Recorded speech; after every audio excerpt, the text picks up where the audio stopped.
نحمد نصلی علی رسول الکریم اما بعد فاعوذ باللہ من الشیطان الرجیم بسم اللہ الرحمن الرحیم۔ ہم قرآن مجید کی تفسیر کر رہے ہیں اور سورہ ملک کی 12ویں آیت پر ہیں، تو ہم شروع کرتے ہیں۔ اعوذ باللہ من الشیطان الرجیم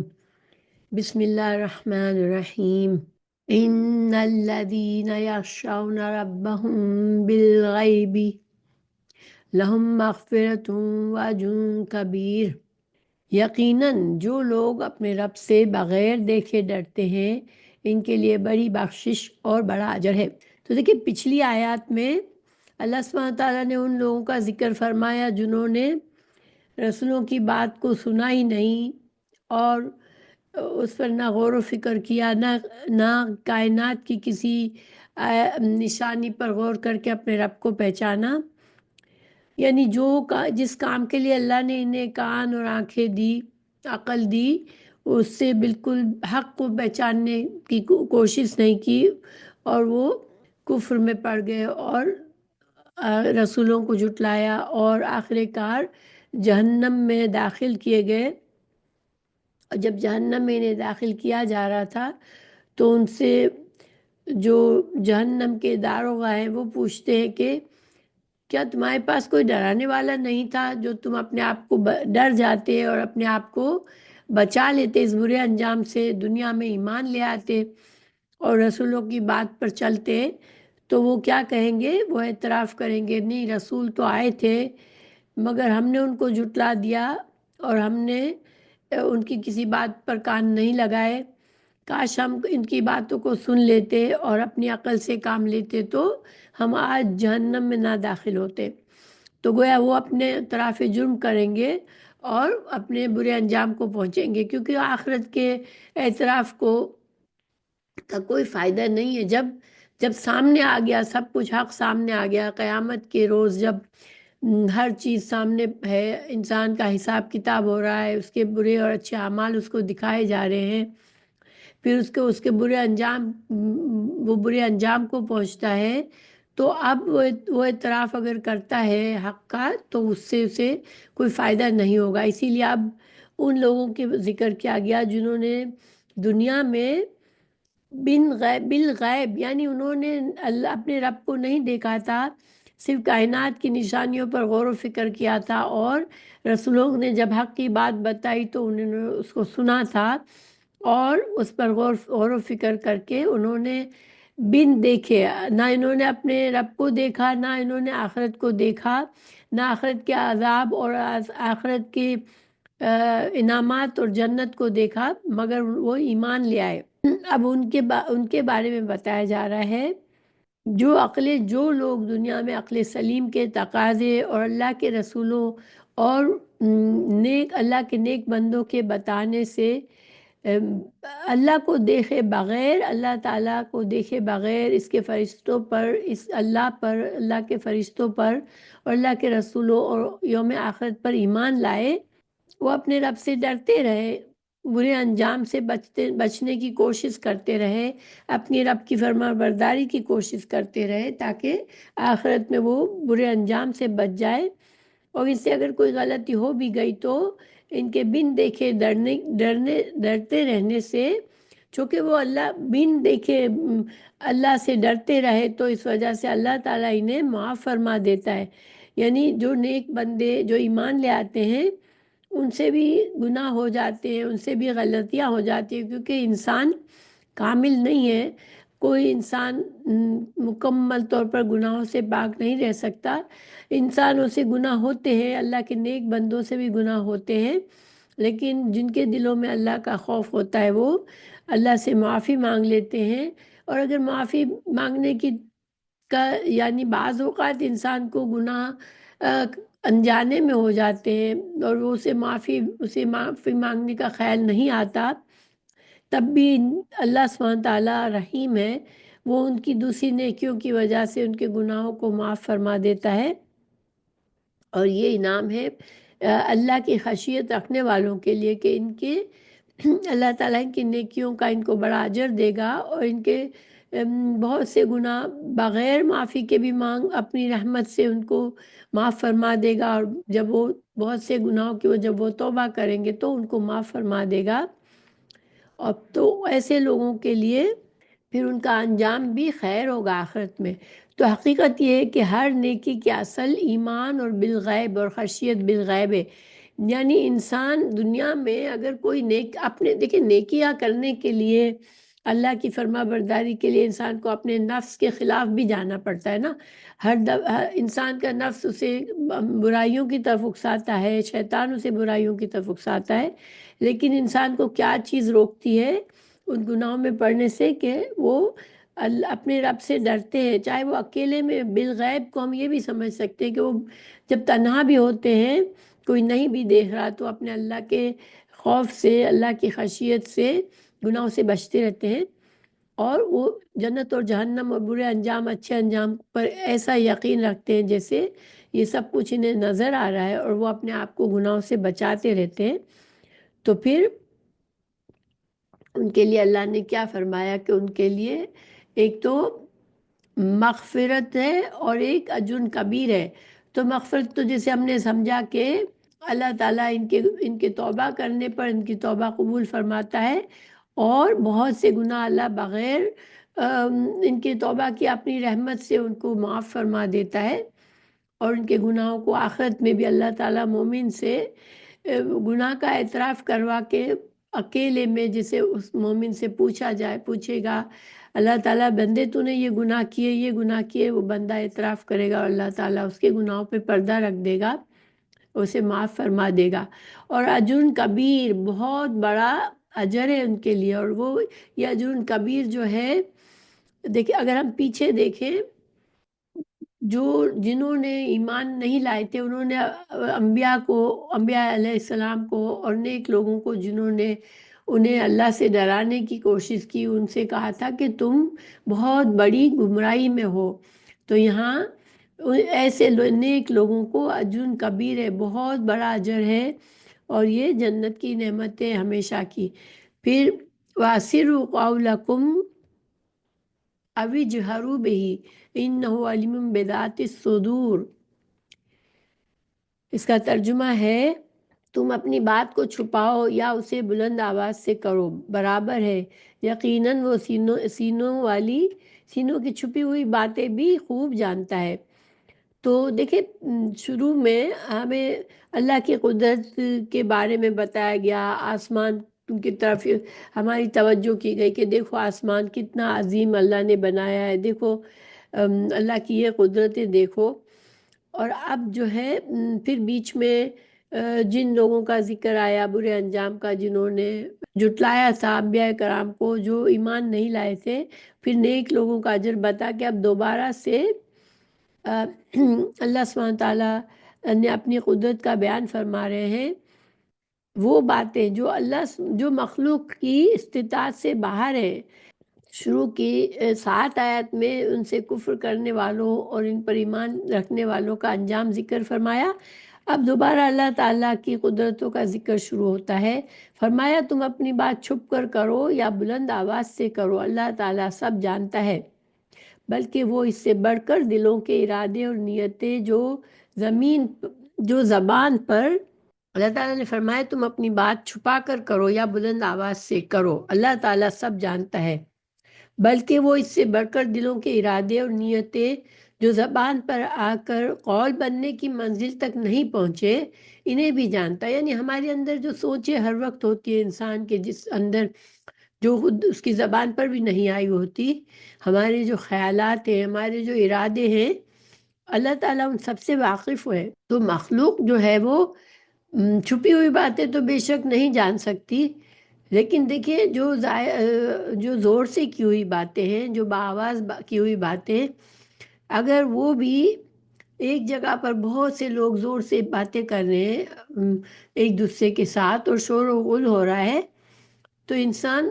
وہ باتیں بھی نہیں سمجھ سکتا۔ آواز سے کی ہوئی باتیں بھی، بہت سی باتیں اس وقت انسان کو نہیں سمجھ آتی کیونکہ بہت سے لوگ ایک ساتھ بول رہے ہوتے ہیں، لیکن اللہ سبحانہ تعالیٰ ان کمزوریوں سے پاک ہے۔ اللہ تعالیٰ تمام مخلوق کی دعائیں سنتا ہے، اللہ تعالیٰ ہمارے اندر کے ارادوں کو جانتا ہے، ہماری سوچوں کو سنتا ہے۔ تو اللہ سبحانہ تعالیٰ کی یہ قدرت ہے۔ سورہ اعلیٰ آیت نمبر 7 میں بھی اس کا ذکر کیا گیا۔ اللہ سبحانہ تعالیٰ نے سورہ اعلیٰ آیت نمبر 7 میں بھی فرمایا اِنَّهُ يَعْلَمُ الْجَهْرَ وَمَا يَخْفَى، کہ اللہ تعالیٰ جو آواز سے کی ہوئی بات ہے وہ بھی جانتا ہے، اور جو چھپی ہوئی بات ہے وہ بھی جانتا ہے۔ پھر آگے اللہ تعالیٰ نے فرمایا اَلَا يَعْلَمُ مَنْ خَلَقَ وَهُوَ اللَّطِيفُ الْخَبِيرُ، کیا وہ نہیں جانتا جس نے پیدا کیا ہے، وہی تو ہے جو نہایت باریک بین ہے، کامل خبر رکھنے والا ہے۔ تو علیم، اللہ تعالیٰ علیم ہے، کیونکہ اللہ تعالیٰ نے انسان کے دلوں کا خالق بھی اللہ ہی ہے، اور پھر دلوں میں چھپی ہوئی باتوں کو بھی وہ جانتا ہے۔ ظاہر ہے جو تخلیق کرے گا، جو اپنی مخلوق بنائے گا، تو کیوں کر اپنی مخلوق کو نہیں جانتا ہوگا۔ اور زبان، انسان کی زبان اور اس کو بولنے کی صلاحیت بھی اللہ ہی نے دی ہے، تو پھر اللہ تعالیٰ کیوں ہماری زبان سے نکلی ہوئی بات کو نہیں سن سکتا؟ کیا وہ اپنے ہی پیدا کیے ہوئے اسرار اور اقوال نہیں جانے گا؟ اللطیف کے مفہوم میں باریک سے باریک چیز جاننے کے ساتھ ساتھ نہایت مہربان ہونا بھی شامل ہے۔ تو اللہ تعالیٰ نہ صرف ہر بات سنتا ہے، بلکہ اللہ تعالیٰ بہت نہایت ہی مہربان ہے بندوں کے ساتھ۔ اس میں ان لوگوں کا بھی ارادہ ہے جو کہتے ہیں کہ اللہ تعالیٰ کلیات کو جانتا ہے اور جزیات کو نہیں جانتا، کیونکہ اس آیت میں ان لوگوں کے لیے ڈراوا ہے جو مشرکین تھے، جو چھپ چھپ کر اپنی باتیں کرتے تھے، رسول اللہ صلی اللہ علیہ وسلم کے خلاف اور اللہ کے دین کے خلاف پلاننگ کرتے تھے، اور اپنی محفلوں میں جو باتیں کرتے تھے باقاعدہ۔ تو اللہ کے لیے ڈراوا ہے کہ اللہ بے خبر نہیں ہے، جو تم کچھ باتیں کرتے ہو اور جو تم سوچتے ہو اپنے سینوں میں، جو تم نے باتیں چھپائی ہوئی ہے، اللہ تعالیٰ وہ سب جانتا ہے۔ تو گویا کہ ایک طرح سے ان کے لیے ڈراوا ہے کہ تم اللہ کے عذاب سے نہیں بچ سکو گے۔ اس میں نیک لوگوں کے لیے تسلی ہے، جو ایمان لائے، اللہ تعالیٰ ان کو تسلی فرما رہا ہے، کیونکہ جو اس زمانے میں اور ہمیشہ بھی ایمان والے بعض اوقات بہت ہی مشکل سے ان کو گزرنا پڑتا ہے۔ اللہ تعالیٰ کی فرما برداری پر قائم رہنے کے لیے لوگوں کی بہت سی مخالفتوں کا سامنا بھی کرنا پڑتا ہے، بہت سی تکلیفیں بھی اٹھانی پڑتی ہے۔ تو اللہ سبحانہ تعالیٰ ان کو بھی تسلی فرما رہا ہے اس آیت میں کہ، اور پھر اللہ تعالیٰ سے جو بندے چھپ کے رات کو باتیں کرتے ہیں ہم، اور دلوں میں جو اللہ کے بارے میں سوچتے ہیں، تو اللہ تعالیٰ ان کو تسلی بھی دے رہا ہے کہ تو اللہ تعالیٰ تمہاری باتوں کو، تمہاری دعاؤں کو بھی سن رہا ہے، اور تمہارے دل میں جو خیالات ہیں تو وہ بھی اللہ سے مخفی نہیں ہے۔ تو تم اطمینان رکھو کہ تمہاری جو چھوٹی سی چھوٹی رائے کے دانے کے برابر میں بھی تم نے کوئی نیکی کی، یا تو اچھا خیال تم نے اپنے دل میں رکھا، یا اچھی بات کی، وہ اس کا سب کا تم کو اچھا اجر ملے گا۔ پھر اللہ تعالیٰ نے فرمایا الا یعلم من خلق وهو اللطیف الخبیر هو الذی جعل لکم الارض، اور اس بات میں کہ جس نے تمہیں پیدا کیا، کیا وہ نہیں جانے گا؟ تو گویا کہ جس خالق نے تم کو ساری صلاحیتیں دی، تم کو پیدا کیا، تمہیں بولنے، سننے، سمجھنے کی صلاحیتیں دی، تو وہ خالق جس نے یہ سب کچھ تخلیق کیا، کیا وہ تمہیں نہیں جانے گا کہ خالق تو مخلوق کی ہر نقل و حرکت کی خبر رکھتا ہے۔ اور لطیف کے جو معنی ہے باریک بین اور باخبر، چونکہ اللہ سبحانہ تعالیٰ ہی نے مخلوق تمام کائنات کو بنایا ہے، تو اللہ تعالیٰ ہی رازق ہے تمام مخلوق کا۔ تو اللہ سبحانہ تعالیٰ ہر چھوٹی سے چھوٹی چیز کا احاطہ کیے ہوئے اپنی مخلوق میں، ہر چھوٹی سے چھوٹی مخلوق کو بھی آپ دیکھیں اللہ تعالیٰ ان کو رزق دیتا ہے۔ تو دیکھیں یہ جو ہمیں ایک طرح سے فائدہ کیا ہوتا ہے اس آیت سے، کہ جب تک انسان کو اللہ کے علیم اور خبیر ہونے کا پورا یقین نہیں ہوگا، صحیح تصور نہیں ہوگا، انسان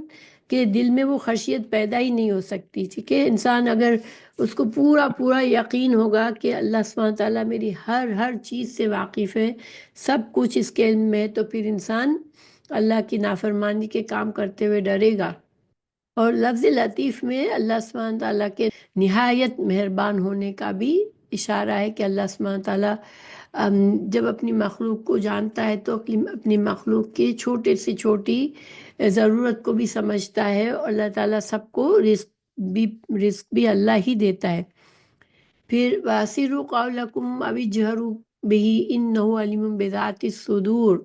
پھر اللہ تعالیٰ نے فرمایا آیت نمبر 15 میں هُوَ الَّذِي جَعَلَ لَكُمُ الْأَرْضَ ذُلُولًا فَامْشُوا فِي مَنَاكِبِهَا وَكُلُوا مِن رِّزْقِهِ وَإِلَيْهِ النُّشُورُ۔ اللہ تعالیٰ نے فرمایا کہ وہی ہے جس نے تمہارے لیے زمین کو تابع بنا دیا، سو اس کے کندھوں پر چلو اور اس کے دیے ہوئے میں سے کھاؤ، اسی کی طرف دوبارہ اٹھ کر جانا ہے۔ تو زمین کو ذلول کا مطلب ہوتا ہے تابع فرمان ہونا، ٹھیک ہے؟ جیسے کہ ایک جانور کو سدایا جاتا ہے تو وہ اپنے مالک کے حکم پر سر جھکا کے چلتا رہتا ہے، تو زمین بھی کو اللہ تعالیٰ نے، اتنی بڑی زمین کو اللہ تعالیٰ نے تابع فرمان بنا دیا ہے ہمارے لیے کہ زمین سرکشی نہیں کرتی۔ زمین کو اس چوپاہے کے ساتھ تشبیہ دی ہے جو پوری طرح انسان کے تابع ہوتا ہے، خواہ اس پر سواری کرے یا ہل میں جوتے، یعنی اس پر چل پھر سکتے ہیں۔ زمین ذلول کیوں ہے کہ زمین پہ انسان چلتا ہے، پھرتا ہے، اس کو کھودتا ہے، اس میں اپنے لیے کچھ اگاتا ہے، اس میں اپنے لیے رہنے کے لیے گھر بناتا ہے، اس کے اندر سے، زمین کے اندر سے اپنے فائدے کی چیزیں نکالتا ہے۔ اور اللہ تعالیٰ نے پہاڑوں کو بنایا زمین تاکہ زمین پر ہر وقت زلزلے نہ آئے، تو انسان سکون سے رہتا ہے اس زمین پر۔ اگر زمین لوہے کی طرح سخت ہوتی تو انسان اس کے اندر کچھ نہ اگتا، نہ ہی انسان اس پر عمارتیں بنا سکتا، نہ ہی نہریں اور کنویں کھودے جا سکتے، اور انسان اور جانوروں کے رزق کا انتظام ہوتا۔ تو اسے ضرورت سے زیادہ نرم بھی نہیں بنایا، یعنی دیکھیں اللہ تعالیٰ نے ایک بیلنس رکھا ہے۔ زمین اگر اتنی بالکل نرم ہوتی کہ انسان پیر رکھتا اور اس کا پیر زمین کے اندر چلا جاتا تو اب بھی انسان اس پر چل پھر نہیں سکتا تھا۔ اگر زمین اتنی سخت ہوتی کہ اس پتھر کی طرح، یعنی کہ لوہے کی طرح ہوتی، تو نہ اس کو انسان کھود سکتا، نہ اس میں سے اپنے کچھ فائدے نکال سکتا، نہ اس پر کچھ تعمیر کر سکتا۔ زمین کو اللہ تعالیٰ نے ایسا بیلنس رکھا ہے۔ اور دیکھیں اگر ہم سائنس کے لحاظ سے بھی دیکھیں تو جو زمین کی کشش ہے، جیسے کہ ہمیں پتہ چلتا ہے کہ ہر سیارے میں کشش ہوتی ہے، تو زمین کی کشش کو بھی اتنا بیلنس رکھا ہے اللہ نے کہ نہ انسان، جیسے کہ خلا میں جا کر انسان زمین پر پیر نہیں رکھ سکتا، کسی سیارے پر چلا جائے، چاند پر چلا جائے تو وہ زمین پر پیر رکھ کے جس طرح ہم زمین پر چلتے اس طرح وہاں نہیں چلا جا سکتا، کیونکہ انسان کو جیسے ہلکا ہوتا ہے، اور وہ کشش جو سیارے کی ہوتی ہے وہ انسان کو زمین کے ساتھ لگا کے چلنے پھرنے نہیں دیتی، اور زمین سے انسان اوپر اٹھ جاتا ہے۔ اور کچھ سیاروں میں اتنی زیادہ کشش ہوتی ہے کہ اس پر چلنا ناممکن ہوتا ہے۔ انسان بالکل جیسے اگر ہم دیکھیں جو مقناطیس ہوتا ہے، اس پر کوئی چیز لوہے کی اس کے سامنے آتی ہے تو اس سے چپک جاتی ہے، تو اگر زمین کی کشش ایسی ہوتی کہ وہ چیزوں کو ہم انسانوں کو اتنا کھینچ لیتی اپنی طرف کہ انسان اس سے بالکل چمٹے ہوئے ہوتے، تب بھی وہ بیکار ہوتا ہے، انسان کچھ نہ کر سکتا۔ یعنی کہ زمین بھی تمہارے لیے ایسے ہی مسخر کی ہے جیسے ایک جانور، مطیع اور فرما بردار جانور پر تم سواری کرتے ہو، اس پر سامان لاتے ہو، اور جہاں چاہتا ہے انسان اس زمین پر چلتا پھرتا ہے۔ پھر اللہ تعالیٰ نے فرمایا کلو من رزق ہی، اس کے دیے ہوئے میں سے کھاؤ، مگر آزادی سے نہیں بلکہ یہ سمجھتے ہوئے کہ اس کا دیا ہوا کھا رہے ہو، اور آخرکار تمہیں اپنے رب کے سامنے حاضر ہونا ہے جو تم سے ایک ایک چیز کا حساب لے گا، اور اسے کن ذرائع سے حاصل کیا اور کہاں خرچ کیا۔ دیکھیں زمین کے سے رزق اللہ تعالیٰ ہمیں مہیا کرتا ہے، تو یہ رزق ہم نے کچھ نہیں کیا، اللہ تعالیٰ کے ہم پر اللہ سبحانہ تعالیٰ کا یہ فضل اور کرم ہے کہ وہ ہمیں رزق دیتا ہے۔ تو رزق کی بھی ایک اللہ کی نعمت ہے، اس لیے ہمیں جو بھی رزق دنیا میں ملتا ہے اس کے لیے ہمیں اللہ کی نافرمانی کے بجائے ہمیں اللہ کی فرما برداری اور شکر گزاری کے ساتھ ہم ان چیزوں کو استعمال کرنا چاہیے۔ پھر اللہ تعالیٰ نے فرمایا الیہ النشور، تو یہاں پر الیہ النشور سے ہمیں کیا بتا دیا گیا کہ یہ سب کچھ نعمت اللہ نے ذکر فرمائی، زمین کو جیسے بنایا اور زمین میں جو فائدے تمہارے لیے رکھے، تو اس کا تم ان کو استعمال کر کے اللہ کا کتنا شکر کرتے ہو، ایمان لاتے ہو اللہ پر بالغیب اور اللہ کی فرما برداری میں زندگی گزارتے ہو، کیونکہ پھر تمہیں اللہ ہی کی طرف لوٹنا ہے اور پھر تمہارا حساب کتاب ہوگا اور اس کے مطابق تمہارا انجام ہوگا۔ پھر آگے اللہ نے فرمایا آمین تم من فی السماء ان یخسف بکم الارض اذا ہی تمور، اب اللہ تعالیٰ نے آسمان کی طرف توجہ دلائی کہ تمور کا مطلب ہے حرکت کرنے لگے، یعنی زبردست زلزلے سے زلزلے لگے۔ آمین تم من فی السماء ان یخسف بکم الارض، تو یعنی کہ اب اللہ سبحانہ تعالیٰ اس بات کی طرف توجہ دلا رہے ہیں کہ تم کبھی غور کرو کہ اگر زمین پر زلزلے آنے لگے، اللہ تعالیٰ کی یہاں پر شان قہاریت کا اظہار ہے کہ زمین اگرچہ تابع فرمان ہے اللہ کی، لیکن انسان اس کو جسے چاہتا ہے اس کو اپنے تصرف میں لاتا ہے، لیکن اسی آسمان والے کی ملکیت ہے اور وہ چاہے تو تمہیں اس کے اندر دھسا دے، جس طرح قارون کو دھسا دیا گیا تھا۔ تو قارون کا قصہ ہم نے پڑھا ہے قرآن میں کہ وہ اللہ نے اسے بہت زیادہ نعمتیں دی، مگر وہ تکبر کرتا تھا اور سمجھتا تھا یہ سب کچھ میری اپنی عقل اور میری صلاحیتوں کا نتیجہ ہے، جو میں نے یہ سب کچھ کمایا ہے۔ اللہ سبحانہ تعالیٰ نے اسے زمین میں دھسا دیا تھا۔ اللہ جب چاہے، جب بھونچال آ جائے، زلزلے آ جائے، لہٰذا اس اللہ کی زمین پر سرکش اور خود مختار ہو کر نہیں رہنا ہے، بلکہ فرما برداروں کی طرح ڈرتے ہوئے زندگی بسر کرنا ہے۔ اور یہ ذکر دوسری جگہوں پر بھی آیا ہے، سورہ الانعام میں، سورہ کہف، سورہ الانعام 65، سورہ کہف 28-29 میں بھی اللہ سبحانہ تعالیٰ نے یہ بات فرمائی ہے۔ اللہ سبحانہ تعالیٰ نے سورہ الانعام کی آیت نمبر 65 میں فرمایا قُلْ هُوَ الْقَادِرُ عَلَىٰ أَن يَبْعَثَ عَلَيْكُمْ عَذَابًا مِّن فَوْقِكُمْ أَوْ مِن تَحْتِ أَرْجُلِكُمْ أَوْ يَلْبِسَكُمْ شِيَعًا وَيُذِيقَ بَعْضَكُمْ بَأْسَ بَعْضٍ انظُرْ كَيْفَ نُصَرِّفُ الْآيَاتِ لَعَلَّهُمْ يَفْقَهُونَ۔ سورہ انعام آیت 65 میں اللہ تعالیٰ نے فرمایا آپ کہیے کہ اس پر بھی وہی قادر ہے کہ تم پر کوئی عذاب تمہارے اوپر سے بھیج دے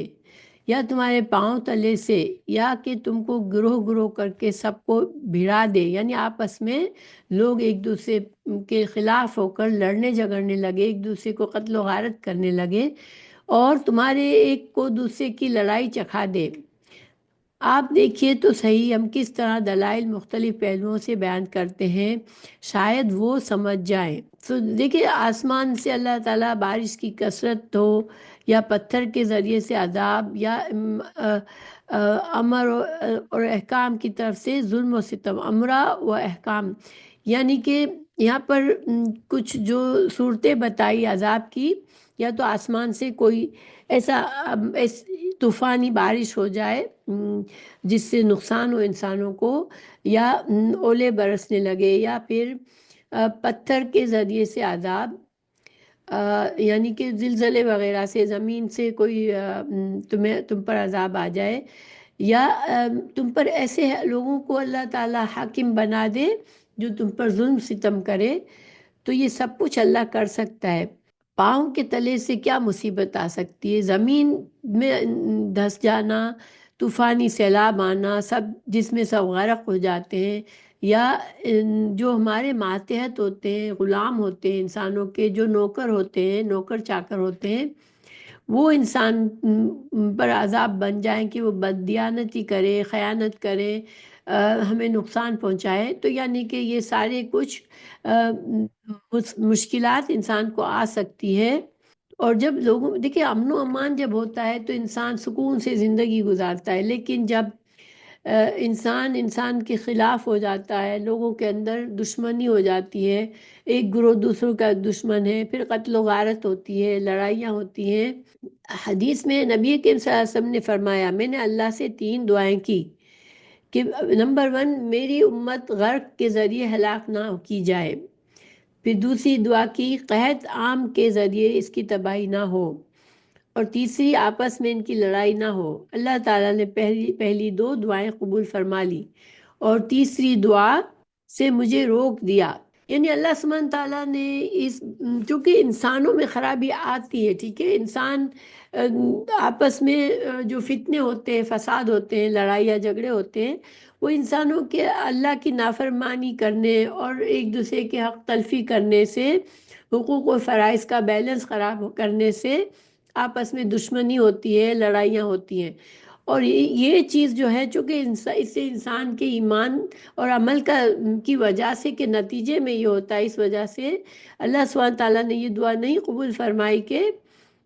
امت مسلمہ میں اختلافات ہوتے رہیں گے اور اس کی وجہ اللہ کی نافرمانی ہے، اور قرآن و حدیث سے اعراض ہوگا، جس کے نتیجے میں عذاب کی صورت سے امت محمد بھی محفوظ صلی اللہ علیہ وسلم محفوظ نہ رہے گی۔ چونکہ یہ جو عذاب ہے، جو آپس میں جنگیں ہوں گی، قتل و غارت ہوگا، اس کا ڈائریکٹ ہمارے اعمال سے ہوتا ہے اس کا اثر، اور یہ اس کا نتیجے میں پیدا ہوتے ہیں یہ اختلافات۔ اس لیے یہ ہم پر ہے، اگر ہم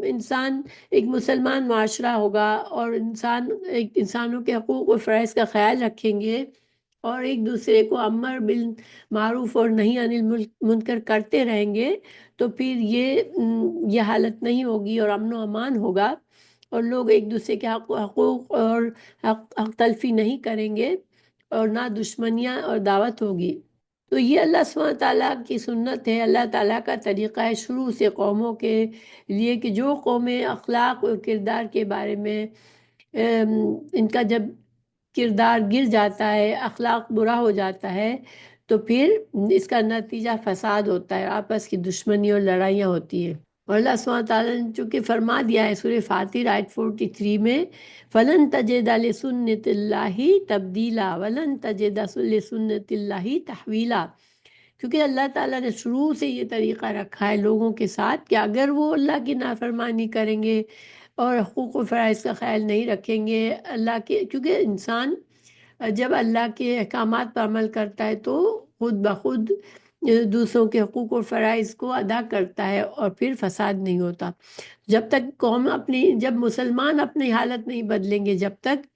اللہ سبحانہ تعالیٰ کہ یہ طریقہ بھی یہ طریقہ اللہ تعالیٰ کا رہے گا رائج کے، نافرمان قوموں پر یہ عذاب آئے گا کہ آپس کے ہی ایک دوسرے کو ہی قتل و غارت کرتے رہیں گے، جو کہ آج ہم دیکھ رہے ہیں۔ پھر اللہ تعالیٰ نے فرمایا، ہم امنتم من فی السماء ان یرسل علیکم حاسبا فستعلمون کیف نذیر۔ اللہ تعالیٰ نے زمین سے جو عذاب کی صورتیں ہیں اس کا ذکر فرما کر، ام امنتم من فی السماء ان یرسل علیکم حاسبا فستعلمون کیف نذیر، یا تم اس بات سے بے خوف ہو گئے ہو جو آسمان میں ہے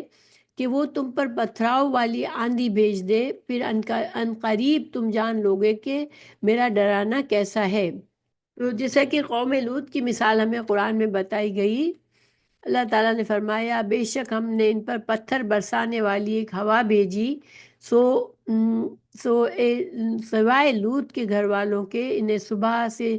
کچھ پہلے بچا کر نکال لیا گیا۔ یعنی اللہ سبحانہ تعالیٰ نے جس طرح قوم لوط کو تباہ برباد فرما دیا پتھر برسا کر آسمان سے، تو پھر کیا تم اس سے ڈرتے ہو؟ اللہ سے ڈرتے نہیں ہو کہ اللہ کی نافرمانی کرتے ہو؟ کیف کان نذیر سے مطلب ہے کہ میرا ڈرانا، تو کیا تم دیکھتے نہیں ہو کہ میرا ڈرانا کیسا ہے؟ فستعلمون کیف نذیر، یعنی اگر ایک طرح سے اس وقت کے جو قریش تھے، جو کافر تھے، مشرک تھے، جو اللہ کے دین کو جھٹلا رہے تھے، رسول اللہ صلی اللہ علیہ وسلم کے خلاف بغاوت کیے ہوئے تھے، تو ان کو ایک طرح سے کہا گیا کہ تم ان قریب جان لوگے کہ میرا ڈرانا کیسا ہے۔ اور یہ ہمیشہ کے لیے اللہ کے نافرمان لوگوں کے لیے بھی یہ بات ہے کہ اللہ کے ڈرانے سے ڈرنا چاہیے۔ انسان اس دنیا میں ہر طرح سے آزاد اور ہر طرح سے ہر چیز پر قادر نہیں ہے کہ وہ اپنے آپ کو اللہ کے عذاب سے بچا سکے گا۔ وَلَقَدْ كَذَّبَ الَّذِينَ مِن قَبْلِهِمْ فَكَيْفَ كَانَ نَكِيرٌ۔ اب اللہ تعالیٰ نے فرمایا کہ بلا شبہ یقیناً ان لوگوں نے بھی جھٹلایا جو ان سے پہلے تھے، پھر کس طرح تھا میرا سزا دینا۔ تو یہ پچھلی قوموں سے ڈرایا گیا ان کے انجام سے کہ تم تاریخ سے عبرت حاصل کرو، پچھلے لوگوں کا حال دیکھ لو۔ تو عرب میں عاد اور سمود، فرعون اور قارون اور قوم لوط اور شعیب کے واقعات معروف تھے، تو ان سے عبرت لینے کے لیے کہا گیا۔ دیکھیں، انسان کو دنیا میں نشانیاں نظر آتی ہے، اللہ کا عذاب کہیں ہوتا ہے تو انسان اس کو بس ایک قدرتی چیزیں نہ سمجھ لے کہ یہ تو دنیا میں ہوتا رہتا ہے، بلکہ اس سے سبق سیکھے۔ عقل مند وہی ہوتا ہے جو وقت سے پہلے عبرت حاصل کرے اور اپنے آپ کو بچا لے برے انجام سے۔ پھر اللہ تعالیٰ نے فرمایا اولم يروا الى الطير فوقهم صافات ويقبضن ما يمسكهن الا الرحمن انه بكل شيء بصير۔ کیا انہوں نے اپنے اوپر پرندوں کو اس حال میں نہیں دیکھا کہ وہ پر پھیلائے ہوئے ہوتے ہیں اور کبھی اپنے پروں کو سکیڑ لیتے ہیں، تو رحمان کے سوا انہیں کوئی تھام نہیں رہا ہوتا، یقیناً وہ ہر چیز کو خوب دیکھنے والا ہے۔ تو اس آیت میں اللہ تعالیٰ نے اپنی ایک اور قدرت کا ذکر فرمایا جو کہ عام مشاہدے میں انسان کو سمجھ آتی ہے کہ دیکھیں زمین کی کشش ہے نا، اگر ہم کوئی چیز ہمارے ہاتھ سے چھوڑ دیتے ہیں تو وہ سیدھی زمین کی طرف گرتی ہے، ٹھیک ہے۔ ہمیں ایسا نہیں نظر آتا کہ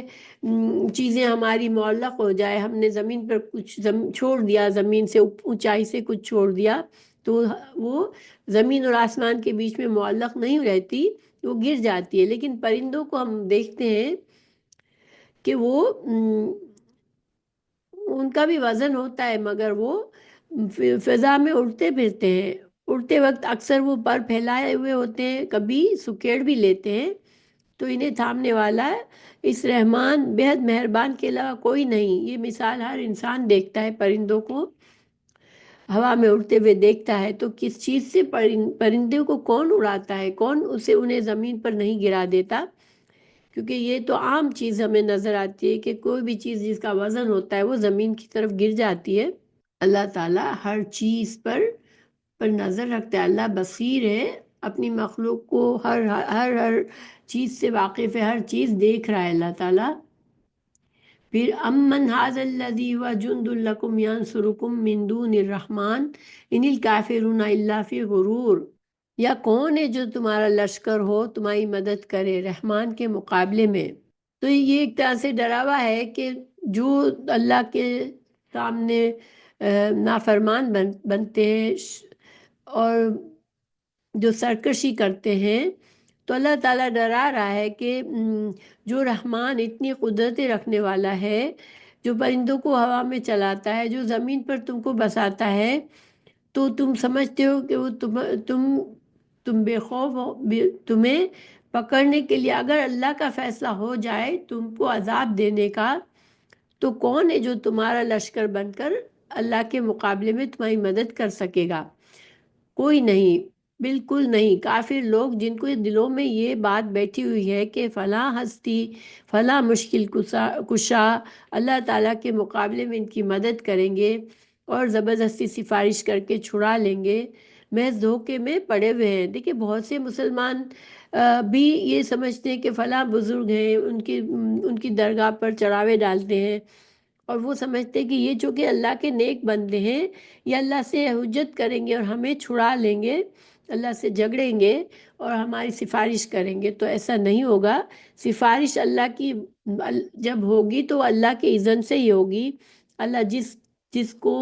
یہ اجازت دے گا کہ وہ سفارش کرے، اور وہ بھی اللہ ہی اجازت دے گا کہ کس کے بارے میں سفارش کرنی ہے، ورنہ کسی کی مجال نہیں ہوگی جو اللہ سبحانہ تعالیٰ کے سامنے کسی کو بچانے کی جرت کرے۔ یہ جو لوگ ایسا، جو مسلمان یا جو مشرک یہ یقین رکھتے ہیں کہ ان کے جو بھی ہے بت ہے جن کی یہ عبادت کرتے ہیں، یا جن کی درگاہوں پہ جا کے ان کے لیے چڑھاوے چڑھاتے ہیں، نظر و نیاز کرتے ہیں، وہ ہماری سفارش کریں گے، تو وہ یہ دھوکے میں پڑے ہوئے ہیں۔ تو جس میں انہیں شیطان نے مبتلا کیا ہے، اس دھوکے میں شیطان نے انسانوں کے دلوں میں یہ بات ڈالی ہے۔ تو پھر اللہ تعالیٰ نے فرمایا کون ہے من دون الرحمن، رحمان کے علاوہ، تو گویا کہ انسان کو اللہ کی ناراضگی اور عذاب سے بھی کون بچا سکتا ہے؟ صرف اللہ ہی چاہے تو بچا سکتا ہے۔ اللہ جسے چاہے اسے معاف فرما سکتا ہے، اور اس کی اللہ تعالیٰ اس کو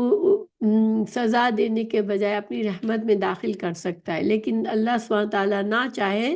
تو کسی کی جرت نہیں ہے مخلوق میں سے جو زبردستی سفارش کرے یا اللہ سے جھگڑا کرے کسی کے لیے۔ پھر اللہ تعالیٰ نے فرمایا ان الکافرون الا فی غرور، جو یہ سمجھتے ہیں وہ دھوکے میں ہیں، اور ان کو یہ اندازہ ہو جائے گا آخرت میں جب جن کو وہ سفارشی سمجھتے تھے وہ انکار کر دیں گے اور ان کے کچھ کام نہ آئیں گے۔ پھر امن ھذا الذی یرزقکم ان امسک رزقہ بل لجوا فی عتو و نفور، پھر اللہ تعالیٰ نے اور طرح سے ڈرایا نہ ماننے والوں کو۔ وہ کون ہے جو تمہیں رزق دے اگر وہ اپنا رزق روک لے، بلکہ وہ سرکشی اور بدکنے پر اڑے ہوئے ہیں۔ جیسے کہ اللہ کی قدرت ہمیں بتائی گئی کہ اللہ ہی رازق ہے، اللہ ہی رزق دیتا ہے، تو اگر اللہ سبحانہ تعالیٰ بارش کو روک لے تو کون ہے جو بارش برسا دے، یا زمین کے پیداوار سے روک دے، یا کسی بھی طریقے سے تمہاری روزی روک دے،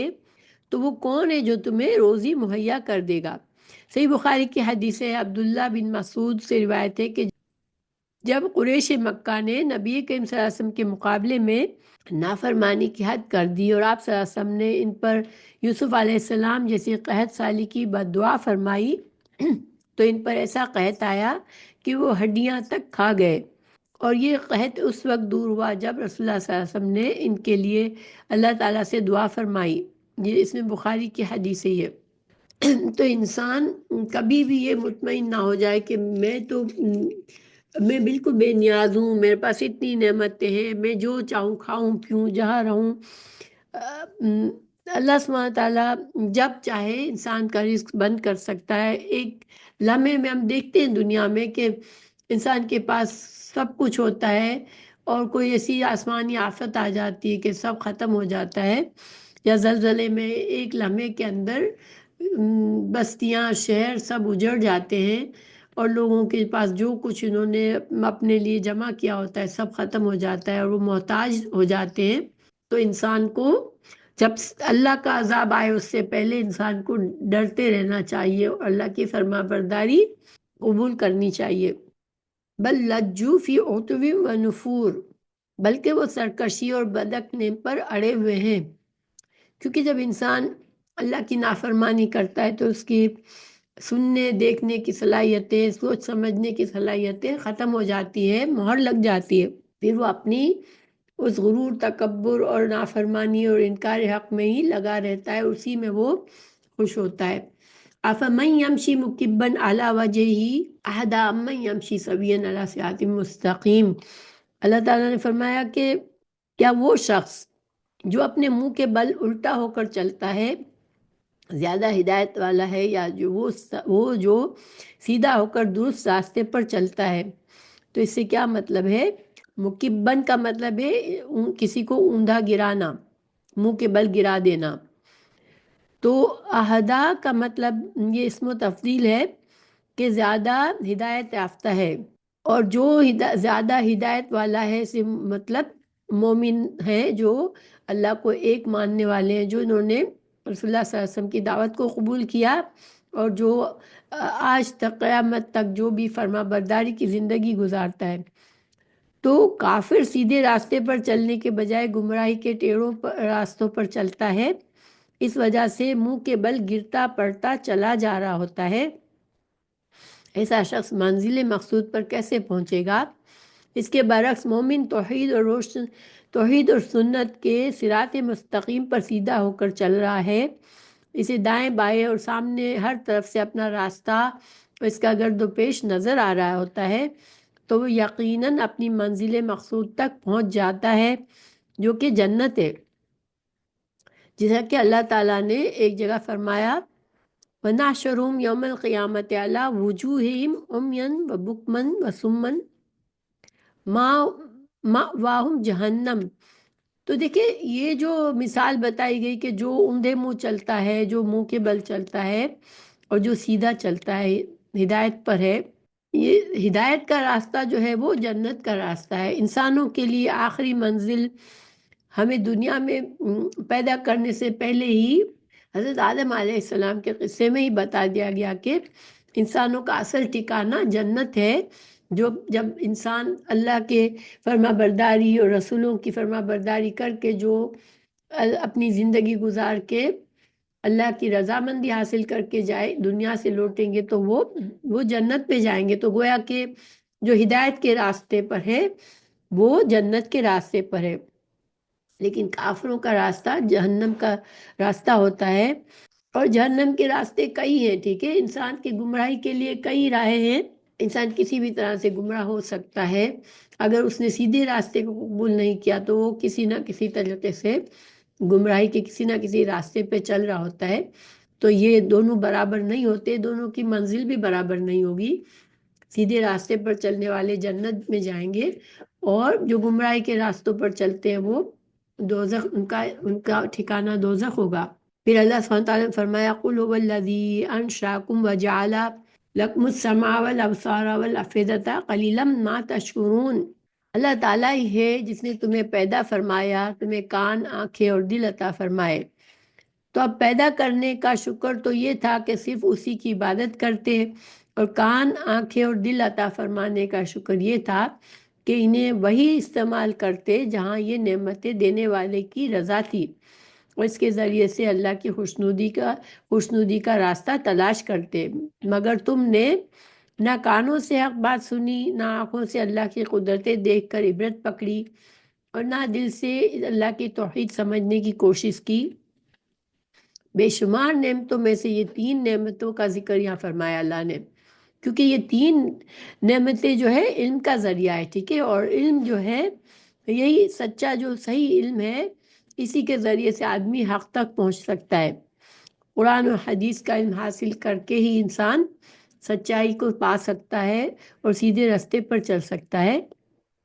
اور اس آیت میں خطاب کفار سے ہے قلیلا ما تشکرون، کہ تم کم ہی شکر کرتے ہو۔ تو مراد یہ ہے کہ تم بالکل بھی شکر نہیں کرتے ہو۔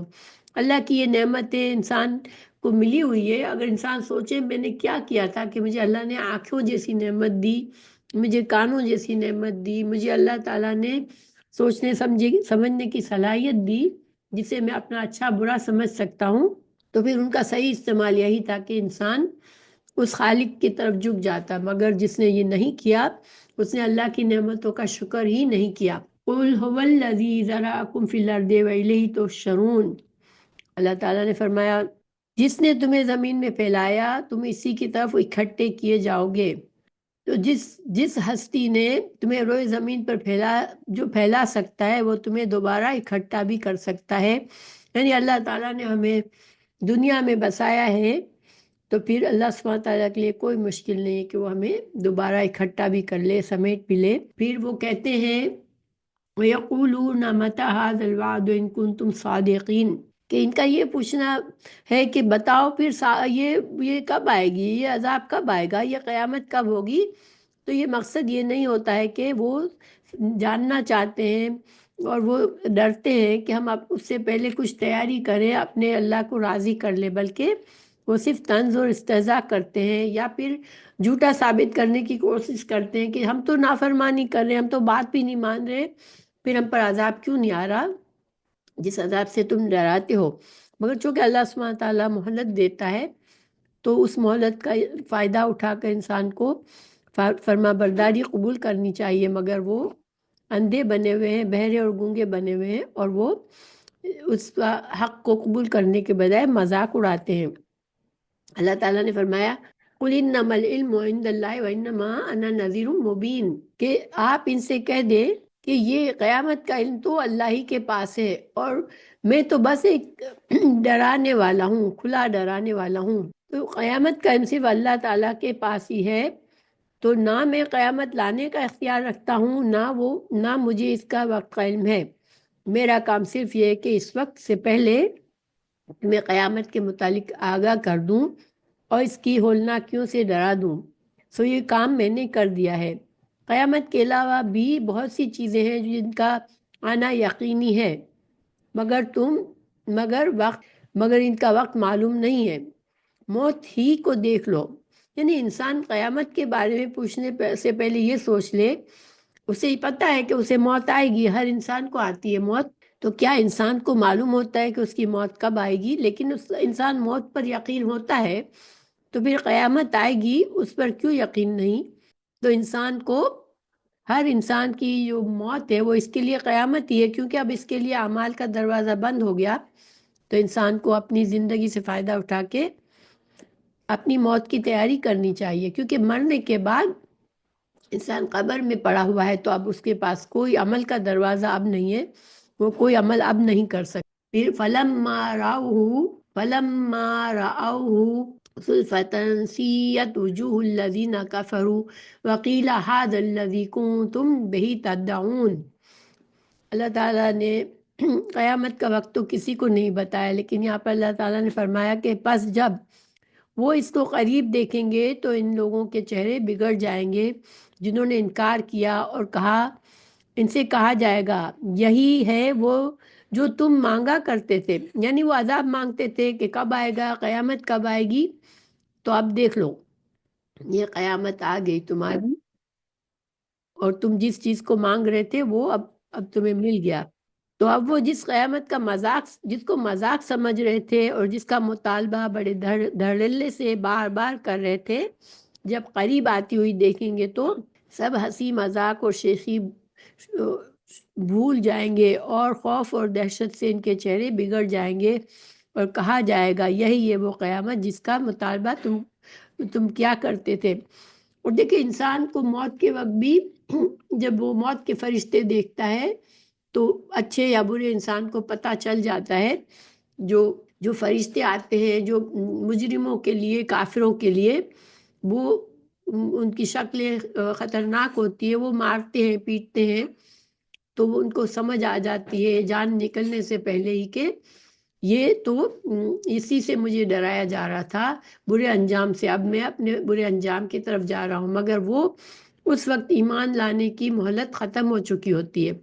پھر اللہ تعالیٰ نے فرمایا قُلْ أَرَأَيْتُمْ إِنْ أَهْلَكَنِيَ اللَّهُ وَمَن مَّعِيَ أَوْ رَحِمَنَا فَمَن يُجِيرُ الْكَافِرِينَ مِنْ عَذَابٍ أَلِيمٍ۔ آپ ان سے فرما دے کیا تم نے دیکھا اگر اللہ مجھے اور ان کو جو میرے ساتھ ہے ہلاک کر دے یا ہم پر رحم فرمائے، تو کون ہے جو کافروں کو دردناک عذاب سے پناہ دے گا؟ تو کفار مکہ جو تھے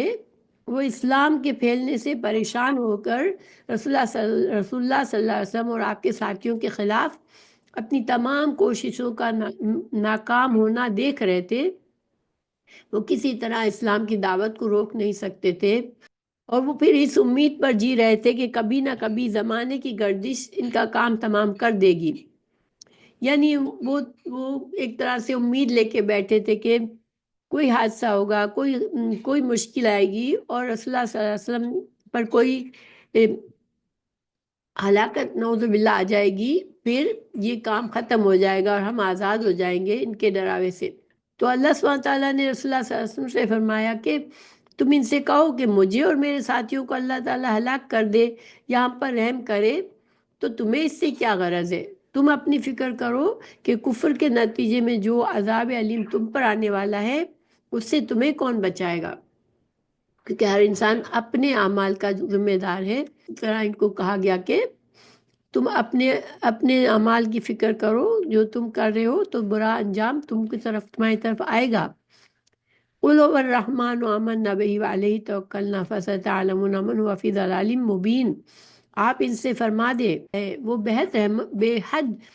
رحم والا ہے، ہم اس پر ایمان لائے اور ہم نے اسی پر بھروسہ کیا، تو تم ان قریب جان لوگے کہ کون ہے جو کھلی گمراہی میں ہے، یعنی وہ ہمیں ہلاک کر دے یا ہم پر رحم کرے، دونوں صورتوں میں ہماری امید ہے اللہ ہی سے وابستہ ہے، وہی رحمان ہے، کوئی اور نہیں جو ہم پر رحم کر سکے، ہمارا اس پر ایمان اور اسی پر بھروسہ ہے۔ تم جو اس کے علاوہ بھی کسی سے رحم کی امیدوار اور طلبگار ہو، بہت جلد آنکھیں بند ہوتے ہی جان لوگے کہ ہم میں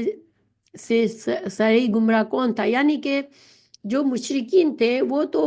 اپنے بتوں سے امید لگائے بیٹھے تھے کہ وہ ہمیں بچائیں گے، لیکن مومن کیا کرتا ہے، چاہے مشکل اس کے اوپر آئے، دنیا تو چونکہ آزمائش کی جگہ ہے، تو اگر کوئی مشکل بھی آتی ہے تب بھی، اور کوئی انعام میں بھی ہے، کوئی رحمت اللہ کی ہے، ہر طرح سے وہ خوشیوں میں ہے، پھر بھی ہر صورت میں مومن کا بھروسہ صرف اللہ پر ہی ہوتا ہے، اور اللہ ہی سے اچھی امید کے تحت وہ کام کرتا ہے کہ وہ نیکیاں کرتا ہے، نیکی کے کام کرتا ہے کہ اللہ اسے اچھا انجام دے گا۔ مگر جو برے لوگ ہیں، جو کافر ہیں، جو مشرک ہیں، جو گناہ گار ہیں، جو حق کو جھٹلاتے ہیں، وہ جب ان کو موت آئے گی تو وہ جان لیں گے کہ ہم ہی گمراہ تھے، یہ مسلمان، یہ مومن تو فائدے میں رہ گئے، ہم ہی گمراہ تھے اور ہم ہی نقصان میں رہے۔ پھر اللہ تعالیٰ نے فرمایا قُلْ أَرَأَيْتُمْ إِنْ أَصْبَحَ مَاؤُكُمْ غَوْرًا فَمَنْ يَأْتِكُمْ بِمَاءٍ مَعِينٍ۔ کہہ دے کیا تم نے دیکھا اگر تمہارا پانی گہرا چلا جائے تو کون ہے جو تمہارے پاس بہتا ہوا پانی لے آئے۔ تو اس آیت کے متعلق ایک واقعہ بیان کیا جاتا ہے کہ ایک ملحد کے پاس یہ آیت پڑھی گئی تو اس نے کہا اگر وہ پانی گہرا چلا جائے گا تو سیاح اور بیلچے سے اسے نکال لائیں گے، تو اس کی آنکھوں کا پانی خشک ہو گیا۔ اللہ تعالیٰ ہمیں اور اپنی آیات کی اللہ تعالیٰ ہمیں اپنی اور اپنی آیات کی گستاخی سے اپنے گناہ اپنی پناہ میں رکھے۔ یعنی اس نے مذاق اڑایا اس مشرک نے کہ اچھا پانی گہرا چلا جائے گا تو کیا ہوگا، تو میں گہرائی سے نکال لوں گا۔ اس نے بڑے اس سے کہا تو اس کو فوراً اس کے ساتھ کیا ہوا کہ اس کی آنکھوں کا پانی خشک ہو گیا۔ دیکھیے ہمارے جسم میں پانی کا ہونا بہت ضروری ہے، اگر انسان کے جسم کا پانی خشک ہو جائے تو انسان زندہ نہیں رہ سکتا، تو اس کی آنکھوں سے ہی نمی ختم ہو گئی۔ اللہ تعالیٰ ہمیں ایسی کبھی بھی کوئی اللہ کی آیتوں کی گستاخی نہ کریں، اللہ ہمیں محفوظ رکھے۔ چونکہ پچھلی آیت میں اللہ نے فرمایا تھا کہ اگر اللہ تعالیٰ اپنا رزق روک لے اور بارش نہ برسائے تو کون ہے جو تمہیں بارش عطا فرمائے۔ تو قحط کے وقت اپنے خداؤں کی بے بسی کو تم دیکھ ہی چکے ہو۔ جب مشرکین نے مکہ پر قحط آیا تو انہیں پتہ چل گیا کہ ان کے جو بت تھے جن کو ہم شریک ٹھہرا رہے تھے، انہوں نے تو اس قحط کو دور نہیں کیا، بلکہ ان کو رسول اللہ صلی اللہ علیہ وسلم کے پاس ہی جا کر دعا مانگنے کے لیے کہا انہوں نے، تو آپ صلی اللہ علیہ وسلم کی دعا سے ہی ان کا قحط سالی دور ہوئی۔ تو اب حکم ہوتا ہے کہ ان سے پوچھو کہ یہی پانی جس پر تمہاری زندگی کا دار و مدار ہے اگر گہرا ہو جائے اور تمہاری دسترس سے باہر ہو جائے تو کون ہے جو بہتا ہوا پانی تمہارے پاس لے آئے۔ ظاہر ہے کہ اللہ کے سوا کسی کے پاس یہ قوت نہیں، کیونکہ انسان کے لیے پانی زندگی کا باعث ہے، اس لیے اس سے ڈرایا گیا کہ انسان اللہ کی فرما برداری کو قبول کرے، اور یہ چیزیں ایسی تھی کہ ہر انسان کی سمجھ میں آنے والی یہ ڈراوے تھے، مگر جس کے پھر بھی نصیب میں نہیں تھا وہ نہیں مانے۔ انشاءاللہ ہم یہاں پر ختم کرتے ہیں۔ اللہ تعالیٰ ہمیں ان لوگوں میں سے بنائے جو عبرت لیتے ہیں، کسی بری چیز کو دیکھتے ہیں، کسی برے انجام کو دیکھتے ہیں تو اس سے عبرت لے کے اپنی اصلاح کر لیتے ہیں۔ اللہ تعالیٰ ہمیں اپنا فرما بردار بنائے کہ ہمیں قیامت سے پہلے ہم اپنا محاسبہ کرتے رہیں اور ہم اپنے آپ کی اپنی اصلاح کرتے رہیں، کیونکہ جب وقت ختم ہوا پھر انسان کا پچھتاوا اور انسان کے اصلاح کوئی کام نہیں آئے گی۔